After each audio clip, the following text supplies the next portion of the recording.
भगवान का विग्रह अंदर है, पुजारी संवाद करता ही है। राम और कृष्ण में एक अंतर और है, राम स्वयं युद्ध लड़ रहे हैं लेकिन कृष्ण युद्ध लड़ा रहे हैं। राम को षड्यंत्रों ने घर से निकाल दिया और कृष्ण ने षड्यंत्रों को अपने घर से निकाल दिया। यह जो शिशु है, यह जो बालक है, दुनिया की माओ ने कभी ऐसा कृष्ण नहीं देखा, दुनिया की माओ ने ऐसा भगवान नहीं देखा था। सूर लिखते हैं कि पालने में झुलाती हैं माता और क्या गाती हैं, कभी भी बच्चे को खिलाते समय कोई भी मां सही लोरी नहीं गाती है। अगर बच्चे आप में से कुछ लोगों ने जरूर पाले होंगे तो उनका अंदाजा होगा, जो छोटा बच्चा पैदा होता है भाई कोहनी तक हाथ जोड़ लेते हैं मां बाप। एक तो वो फोनेटिक समझता है, उसको सुलाते समय कोई लोरी गाने की जरूरत नहीं है, आप कुछ भी गा दो, बस वो रिदम में होना चाहिए। मेरी बड़ी बेटी जब छोटी थी तो हम दोनों कॉलेज में पढ़ाते थे राजस्थान में, तो मेरी श्रीमती जी क्लास पढ़ाने जाती थी तो इतनी देर मैं रखता था उसे, फिर वो क्लास पढ़ा के आती थी तो वो रखती थी, तो पहले क्लास उनकी पढ़ती थी तो वो जग जाती थी, उसे पता था मां जाने वाली है, तो मैं उसको गाना सुनाता था। उसका घर में नाम था पोयम, तो मैं उसे सुलाता था, पोयम रोना ना, पोयम रोना ना, और मैं इसमें सुनाता था, मम्मी जाएगी तो अपने नैन भिगोना ना, पोयम। वो इतनी तेज हो गई थी, उसे पता लग गया था कि ये वाला गाना तब गाया जाता है कि जब मम्मी जाती है। तो एक दिन उसने बड़ा अद्भुत काम किया, मैंने उसको कहा पोयम रोना ना, तो उसने मेरे मुंह पे हाथ रख दिया, बोला ना रोना, आपके कहने पे चुप नहीं होंगी। ऐसे ही कन्हैया को मां सुला रही हैं, कैसे? हलरावे दुलरावे मलहावे को जोई सोई कछु गावे। यशोदा को कोई कविता नहीं आती है, यशोदा कोई गायिका नहीं है, यशोदा का स्वर किसी गंधर्व संगीत महाविद्यालय की तपस्या में तपा हुआ स्वर नहीं है, लेकिन बच्चे को संगीत महाविद्यालय का स्वर नहीं चाहिए, दुनिया के हर बच्चे को अपनी मां का आवाज चाहिए, अपनी मां का स्वर। और देखना सूर कितना सुंदर वर्णन करते हैं, दुनिया की हर मां क्या कहती है बच्चे को सुलाने के लिए? शिकायत किससे करती है?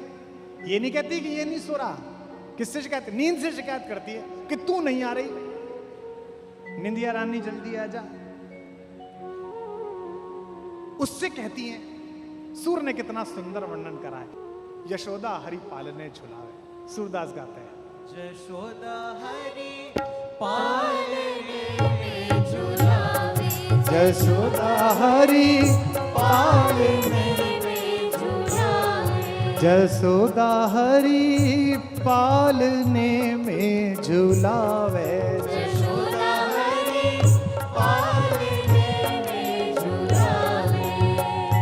हलरावे दुलरावे मनावे, हलरावे दुलरावे मनावे। जोई सोई कछु गावे, यशोदा हरि पालने में झुलावे, यशोदा हरि पालने में झुलावे। फिर क्या कहती है? नींद से, मेरे लाल को आओ निंदरिया, मेरे लाल को आओ निंदरिया, मेरे लाल को आओ निंदरिया, मेरे लाल को आओ निंदरिया। काहे न आन सुनावे, यशोदा हरि पालने में झुलावे, यशोदा हरि पालने में झुलावे। तू काहे नहीं बेगही आवे, तू काहे नहीं बेगही आवे। तो को कान झुलावे यशोदा हरि आहा! पालने में झुलावे यशोदा हरि पालने में झुलावे सोवत जान मौन वे रही रहे सोवत जान मौन है रही करी करी सैन बतावे यशोदा हरि आहा! पालने में झुलावे यशोदा हरि पालने में झुलावे एही अंतर यकुलाय उठे हरि अंतर अकुलाए उठे हरि जसुमति मधुर गावे यशोदा हरि पालने झुलाइए में झुलावे यशोदा हरि। पालने में झुलावे और सूरदास कहते हैं कि जो सुख मुनियों को, संतों को, देवताओं को दुर्लभ है, भगवान को इतनी देर निहारना चुपचाप, ईश्वर से आंख मिलाना भी कितना मुश्किल होता होगा। जब सूरज से आंख नहीं मिला सकते जो भगवान का सेवक है, तो भगवान से कोई कैसे आंख मिलाता होगा। लेकिन अगर भक्ति इतनी प्रचंड हो तो आंख मिला सकते हैं, निहार सकते हैं, जैसे यशोदा निहारती है। जो सुख सूर अमर मुनि दुर्लभ, जो सुख सूर्य अमर मुनि दुर्लभ सोनंद भामिनी पावे जसोदा हरि हाँ। पालने में झुलावे यशोदा हरि हाथ उठा के पालने में झुलावे जसोदा हरि, पालने में झुलावे जसोदा हरि आ, पालने में झुलावे जसोदा हरि, पालने में झुलावे। बोल बाके बिहारी लाल की। राम के बचपन की कहानी नहीं है, पूरी राम कथा पढ़ लीजिए, 15-20 छंद मिलेंगे राम की कहानी। अयोध्या के राजा के आंगन में टहलते हुए, घुटनों के बल चलते हुए 2-3 छंद मिलेंगे। और कृष्ण आहा, बचपन ही बचपन, ये हो गया वो हो गया। ये एक कार्टून कैरेक्टर आया था पालक खाने वाला, क्या नाम था उसका? पोपोय। वो पालक खाता था और उसमें बड़ी शक्ति आ गई, तो सारी माएं अपने बच्चों को पालक खिलाती थी कि देखो पोपोय जैसे बन जाओगे। होता है ना। अब कन्हैया भी ऐसे ही करता है, तो वो दूध नहीं पीता। अच्छा, जिनके दूध हो रहा है, घर ही हीरों का है, नंद बाबा तो 80,000 गाय, तो घर में दूध है, शुद्ध दूध है, तो मां कहती है दूध पी। बोले इससे क्या होगा? उस समय में पुरुषों के लिए आकर्षण का विषय उनकी चोटी होती थी, तो मां कहती थी तेरी चोटी बढ़ेगी। तो सूर्य ने कितना सुंदर दृश्य पैदा किया, एक हाथ से चोटी पकड़ रही थी और एक हाथ से गिलास, और पी रहे, और कह रहे हैं तो बढ़ी नहीं। मैं कितनी बार मैंने दूध पी लिया। मैया कबहू बढ़ेगी चोटी, मैया कबहू बढ़ेगी चोटी, मैया कबहू बढ़ेगी चोटी, मैया कबहू बढ़ेगी चोटी। इतक बार मोए दूध पियत भई, इतक बार मोहे दूध पियत भई, इतक बार मोहे दूध पियत भई, इतक बार मोहे दूध पियत भई, यह अबहू है छोटी, ओ मैया मेरी कबहू बढ़ेगी चोटी, ओ माई मेरी कबहू बढ़े। ये जो ऐसा बच्चा है, ये इससे पहले विश्व ने नहीं देखा था। कृष्ण की बचपन की इतनी कहानियां, मुझे लगता है कि जो बचपन राम न जी पाए, उसे जीने के लिए वो कृष्ण के रूप में वापस आए। राम और कृष्ण में एक अंतर और है।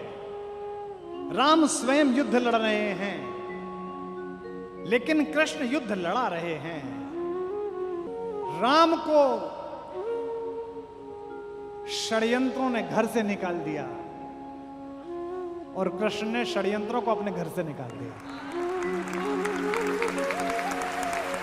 इस बार भगवान सचेत है। तू धेनुकासुर बन के आ, पूतना बन के आ, शकटासुर बन के आ, कुछ भी बन के आ, मैं तुझे रहने नहीं दूंगा। इस बार सारे षड्यंत्रों को बाहर की दिशा दिखाई जाएगी।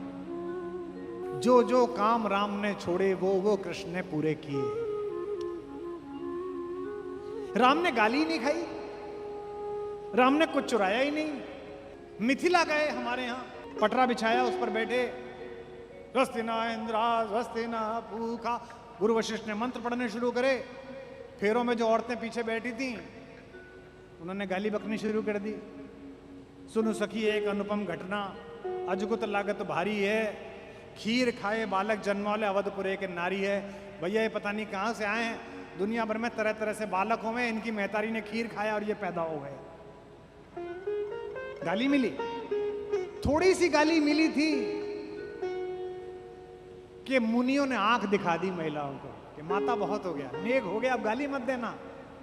लेकिन 1 मिनट की गाली का इतना सुख मिला राम को। मुझे ऐसा लगता है उसी दिन राम ने मन ही मन ठान लिया होगा कि यार गालियों में इतना रस है, ये जन्म बिता लूं, अगले जन्म गली गली गाली खाने ही पैदा होंगे जाके। खूब गाली मिलने सा, माँ गाली दे रही है, दोस्त गाली दे रहे हैं, मनसुखा ने क्विंटलों में गाली बकी है, भक्तों ने गाली बकी है और मुस्कुरा के गाली खाई है इन्होंने जो ये विराज रहे हैं। सूरदास ने तो कैसी कैसी गाली सुनाई। जगन्नाथपुरी गए सूरदास, भगवान का विग्रह अंदर है, पुजारी संवाद करता ही है, काली की मूर्ति से रामकृष्ण परमहंस बात करते थे। और मैं क्या कहूं, भगवान से बात की जाए तो भगवान बात करता है। इस बात का कलयुग में सबसे बड़ा उदाहरण तो मेवाड़ ने ही दिया है, जहां मां मीरा ने कन्हैया से बात की तो कन्हैया ने उत्तर दिया। भगवान ने कहा पुजारी से, सुनो, वो बाहर एक अंधा गायक आया होगा, एक कवि, उसको अंदर मत लाना। पुजारी ने कहा भगवान वो अंदर आएगा तो? बोले उससे कह देना जगन्नाथ जी ने मना कर दिया, दर्शन नहीं दूंगा मैं इसे। मजाक सूझा, भगवान को परिहास सूझा। बचपन से ही परिहास कर रहे हैं तो भक्तों से भी परिहास कर लेते हैं। तो बोले उसे अंदर मत आने देना। पुजारी ने बाहर जाकर कहा कि ए बाबा सूरदास, तुम लाइन से हटो, तुमको अंदर नहीं जाना। सूर ने पूछा क्यों नहीं जाना? अब वृंदावन से आया हूं भाई चल के इनके दर्शन के लिए। बोले नहीं इसको दर्शन नहीं देना। बोले पूछ के आओ क्यों नहीं देना? बोले कल बताएंगे। पुजारी फिर सो गया। स्वप्न में जगन्नाथ जी फिर आए। पुजारी ने कहा महाराज आपने बड़ी संकट में डाल दिया, वो बाहर आपका भक्त है सूरदास, वो छाती माथा कूटे हुए कि भैया इतनी दूर से आया हूं, मैं तो अंदर जाऊंगा, मैं क्या बोलूं, भला आदमी है बेचारा, इतनी दूरी से आया। भगवान को फिर परिहास सूझा। भगवान ने पूछा आज पूछे कि क्यों नहीं बुला रहे, तो कह देना भगवान बहुत नाराज है तुमसे, तुमने भगवान को चोर बता दिया। माखन चुराते हैं, बताओ मैं दुनिया को देता हूं, मैं चोर हूं क्या? उन्होंने जाके बाहर सूर से कहा कि भैया वो भगवान से बात हो गई, वो कह रहे हैं कि तुम उनको चोर बोलते हो। अब सूरदास का गुस्सा आया। सूरदास ने कहा लिख कागज निकाल कर सुना देना उसको जाके अपने भगवान को।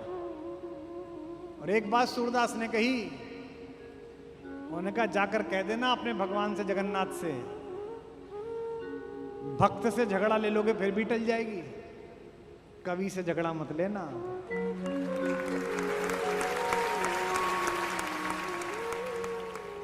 भृग को कुटेला झुटेला भीलनी को, चेरी बस गयो कहाओ कहूं रे दैया, गोपिन को यार वाको माखन चबाए चोरी चोरी, भीख को मंगैया चावल को चवैया, सूरदास याके अवगुण कहां लो बखान करूं, जैसे याके माई बाप वैसो याको भैया।